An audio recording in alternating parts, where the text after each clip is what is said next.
Hi అండి. ఈరోజు evening ఏమైనా తిందామని బయటికి వెళ్దామని ఇంకా రెడీ అయ్యానో లేదో, నేనున్నా కదా నువ్వు ఎలా వెళ్తావని సూర్యుడు మాత్రం బగబగా మండిపోతున్నాడు.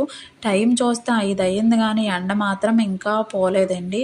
ఇంకా ఈ టైంలో ఏం బయటికి వెళ్తామో ఇంట్లోనే ప్రిపేర్ చేసుకుందామని ఫ్రిడ్జ్ అలా తీస్తే ఇంకా ఇడ్లీ రుబ్బు కనిపించింది. ఇడ్లీ రుబ్బుతో ఏదో ఒక రెసిపీ ప్రిపేర్ చేద్దామని నేను 1 కప్ ఇడ్లీ రుబ్బు తీసుకున్నాను. 1/2 కప్ మైదా పిండి, ఉల్లిపాయ, పచ్చిమిర్చి, కరివేపాకు, జీలకర్ర, ఉప్పు, చిటికెడు వంట సోడా వేసుకొని మొత్తాన్ని కలిపేసుకొని ఆయిల్ హీట్ అయిన తర్వాత గుండ్రంగా బోండాల విధంగా వేసుకొని మీడియం ఫ్లేమ్లోనే బాగా ఫ్రై చేసుకొని ఒక ప్లేట్లో బొంబాయి చట్నీతో సర్వ్ చేసుకున్నానండి.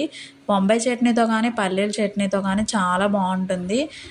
ఈ బోండాలు బయటన కరకరలాడుతూ లోపల మెత్తగా చాలా టేస్టీగా ఉంటుందండి. మీకు నచ్చినట్లయితే లైక్ చేసి, షేర్ చేసి, సబ్స్క్రైబ్ చేయండి. కామెంట్ చేయడం మాత్రం మర్చిపోవద్దు.